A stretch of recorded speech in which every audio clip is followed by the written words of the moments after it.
Good morning. Ngasigi thang junamit ko thang junamit ki card ki message yenga se thang junamit ahambada number se 93 lere aduga color dana amuba natraga akoigi mekhet machu ko black ko purple gumba kai gumba du minus na biwa ko thang junamit se aduga number dana 93 lere aduga chak thong badana ko sum hape ab se no man han ko acha thau natraga haidi kai no se koi ki ne ko thoiding amuba kitang maming gi wena change subda khatang just maming gi na drop ama har sana thau ama astau do da gi natraga na koi na thoiding amuba da khatang maru ama ni mani ko matha da biba सिसिना हाइतारेको हाइदि केनो मैमसे अखोइगी planet मैमसे हाइदि balance तौरगा चटनबै दमक्तनि Koyna चाक थुंबदा नोमा कितंग कितंग सुमाइना हापो हाइजे नोमा दुगी मतुगिनको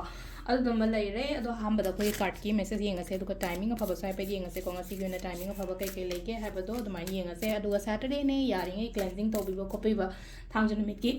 अखोइना तौबा याबगुम्बा कैगुम्बा लैनको अदुमबदो खरा तौबिसिको दो सिदगी केनो तौरसे अखोइगी ahum butang thok card se ko card number 1 card number 2 aduga card number 3 ko ahamba ani shuba ahum suba ko ahamba consider ani shuba consider antraga ahum suba consider adumai taroga khanminara se ko hadi first card khan bangai yenga se ko first card khan bangai na silai se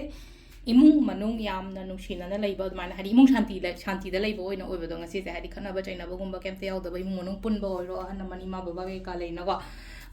unaba khot pasile ahan ki sign ama sulai na silai se nupa ama ka lepaga leise ma koi chomba ma yi type ta taroga parents ne ka phajana nushina na leiba khot ba yamna energy positive oina lai ko sidai imung manung ana isam jana imung manung yam nungai na leiba khot ba adumai na oina ngasi gi numit se ko ani shuba se leise hadi problems agi tholak po oina oiba do overcome taroga tholak pa adumai na oina oi ko hadi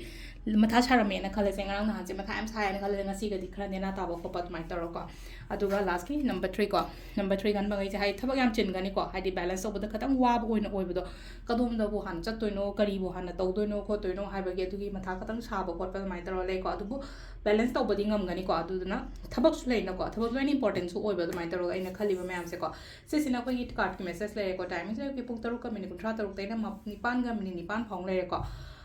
aduga ayuk se 13 ga minute 13 taina pung 2 ga minute 13 phong le ko adagi amung nung tawaram sina akogi 5 ga minute 13 taina 3 ga minute 9 phong le adu nung dang ina 9 ga minute 13 taina 13 ga minute 13 phong le ko aduga atheng baina 12 ga minute 4 doi ta keno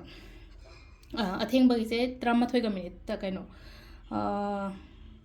timing se ko 12 ga minute 4 doi phong le ko daga nungalam dai gina 3 ga minute 13 ga dena 5 ga minute ama phong le ko sisina ko inga si ko na ko timing ko adu se le re ko gi daily card message ma'am thank you